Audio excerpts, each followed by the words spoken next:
Many people say that, oh, I would want to get involved in this climate thing, but I feel like I'm too late. But what people don't realize is that there are so incredibly few who actually are fighting for this. So if you start now, then you are one of the pioneers. It all started August 20th, 2018. Greta Thunberg, then 15 years old, skipped class to protest in front of the Swedish parliament to raise awareness about climate change. Since then, she's continued to strike on Fridays, she's delivered blunt speeches on the world stage, and she's ignited a global youth-led movement to fight climate change. We have come here to let you know that change is coming, whether you like it or not. The real power belongs to the people. That's why I'm so excited to talk to Greta to find out what's it like to start a global environmental movement, and where do we go from here? I'm Lucy Biggers, and this is One Small Step.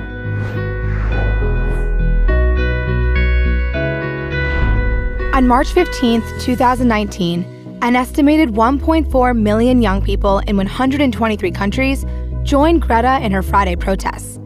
Now, every Friday around the world, students are skipping school to demand political action on climate change. What do we want? Climate justice! What do we want it? Now! Oh, and after turning 16 this year, she was nominated for a Nobel Peace Prize. Greta, thank you so much for speaking with us today. Thank you for being here. You're such an inspiration to our whole generation, and what you've been able to accomplish as one person is amazing. Thank you. Take me back to your mindset in August when you decided to protest. What was that day like? I was alone, and it was cold. And then after a few hours, journalists started coming because I had posted on social media, I'm going on school strike, and then it had become viral. So journalists started coming, and people started taking photographs. And then I went home. I was happy, like I had done what I could. And then the next day I did the same. And then after maybe an hour, someone joined me. And that was the first step, because the step from 1 to 2 is always the biggest. And once you have passed that step, you are not far from creating a movement. Could you have ever imagined it would have grown into what it is now? Never, no. My plan was just to sit there so that people would start talking about this, so that it would get coverage in the media. The media would write about the climate crisis, and then it got really big.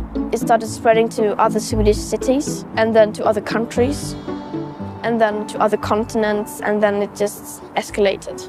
I've seen from other interviews that you've done that the Parkland students inspired you.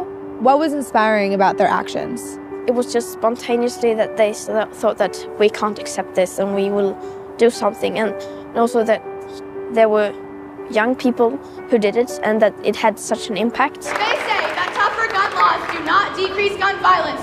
We call BS! And also their method, like school striking, that's where the idea came from. Sometimes it feels a bit meaningless. Why should we study this? We may not have a future. And why should we bother to learn facts when facts don't matter in society? And I also think a lot of people in our generation have climate anxiety or like depression. What is your answer to that? Because that's really real for a lot of people. I had that too before, but now I have sort of stopped having that because I have decided to do something about it, because the best medication against that is to take action.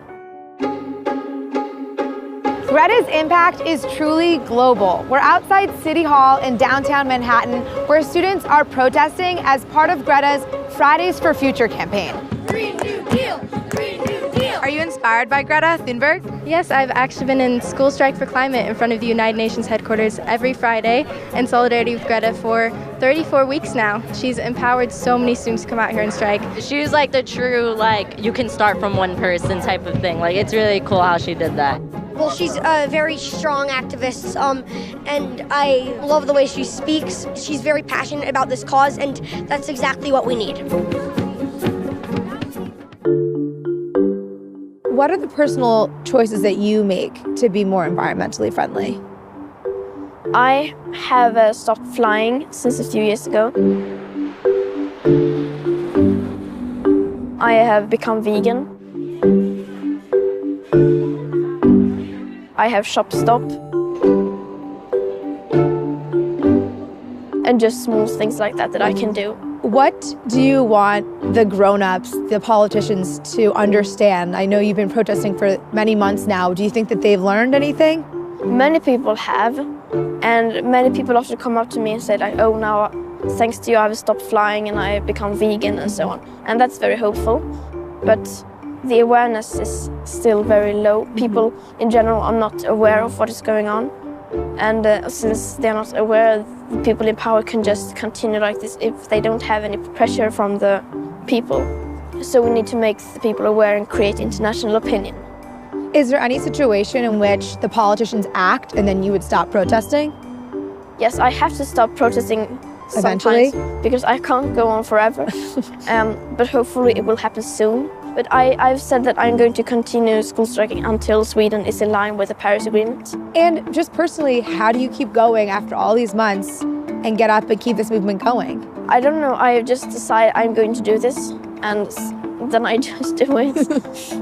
But you're so brave. No, that's not courage or thing, but just determination. Is there anything that hasn't really made it out into the media that like you want to get out there that the media is missing? Many people say that, oh, I would want to get involved in this climate thing, but I feel like I'm too late, and I should have done this 5 years ago. But what people don't realize is that there are so incredibly few who actually are fighting for this. So if you start now, then you are one of the pioneers, then you are basically one of the first ones. I love that so much. That's so amazing. Greta, thank you so much. You're such an inspiration. I feel so lucky that I got to talk to Greta. She's truly the embodiment of one small step. One person sparking an entire global movement. My favorite part of the interview is when she said she turned her climate depression and anxiety into action, and now she feels empowered and hopeful. We all possess that same power. It truly just takes one small step, and we can be like Greta too. The one small step people can do right now is to, I think, to read and to try to understand the emergency of the climate and ecological crisis. Because once you fully understand that, then you know what you have to do and what's required from you, and to also put pressure on people in power. That's all for this week's episode of One Small Step. Thank you so much for watching. If you liked it, please hit subscribe, and we'll see you next time.